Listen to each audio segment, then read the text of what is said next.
नमस्कार, मैं खुशी और आप देख रहे हैं यूपी न्यूज़ 24।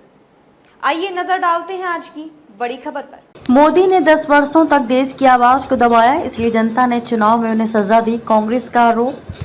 प्रधानमंत्री नरेंद्र मोदी पर पलटवार करते हुए कांग्रेस ने सोमवार को आरोप लगाया कि प्रधानमंत्री मोदी ने ही 10 वर्षों तक देश की आवाज को दबाया और इसलिए लोकसभा चुनाव में लोगों ने उन्हें दंडित किया है।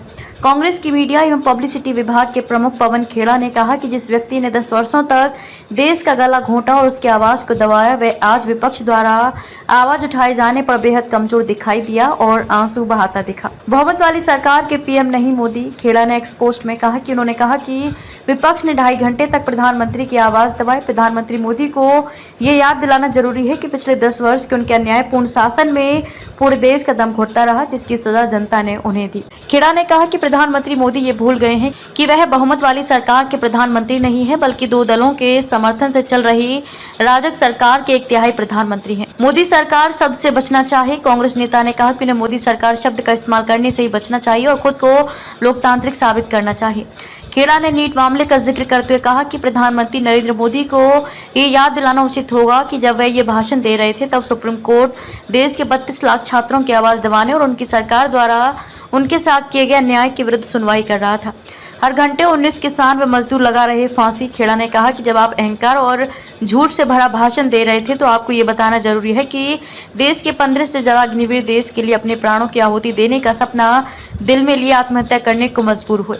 कांग्रेस नेता ने दावा किया कि देश में हर घंटे 19 किसान और मजदूर फांसी लगाकर आत्महत्या करने को मजबूर होते हैं। समस्याओं से जुड़े सवालों को सुनना जरूरी। खेड़ा ने कहा कि आप सही कह रहे हैं प्रधानमंत्री जी, यह किसी राजा का दरबार नहीं है, इसलिए विपक्ष को मजबूरन संसद में देश के नौजवानों, किसानों, जवानों, मजदूरों, महिलाओं, पिछड़ों, वंचितों, आदिवासियों और गरीबों की आवाज व दर्द को उठाना पड़ रहा है।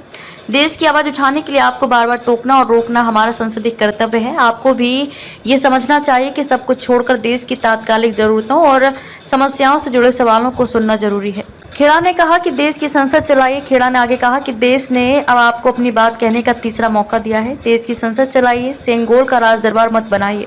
लोकसभा में कांग्रेस के उपनेता गौरव गोगोई ने कहा कि सोमवार के प्रश्नकाल में नीट का मुद्दा दूसरे विषय के रूप में सूचीबद्ध था, लेकिन मोदी उससे पहले ही उठकर चले गए। गौरव गोगोई ने क्या कहा? गौरव गोगोई ने संसद के बाहर कहा कि वह क्यों गए, क्या इस मुद्दे पर जवाब देना उनकी जिम्मेदारी नहीं थी? जब हमने शिक्षा मंत्री के इस्तीफे की मांग की तो उन्होंने धर्मेंद्र प्रधान अहंकार से कहा कि जब उन्हें प्रधानमंत्री मोदी ने शिक्षा मंत्री नियुक्त किया है तो वह इस्तीफा क्यों देंगे? लोकसभा में कांग्रेस के सचेतक माणिक्यम टैगोर ने कहा कि प्रधानमंत्री को सकारात्मक काम करके जो उपदेश देते हैं उसे खुद भी अपनाना चाहिए। वे बाहर कुछ और कहते हैं और सदन के अंदर कुछ और करते हैं। खबरों में अब तक के लिए बस इतना ही। फिर होगी आपसे मुलाकात ऐसी ही एक और बड़ी खबर के साथ। तब तक के लिए नमस्कार और देखते रहिए यूपी न्यूज़ 24। ऐसे ही लेटेस्ट अपडेट्स पाने के लिए हमारे चैनल यूपी न्यूज़ 24 को सब्सक्राइब करें और बेल आइकन दबाना ना भूलें, जिससे आपको लेटेस्ट अपडेट्स का नोटिफिकेशन मिल जाए।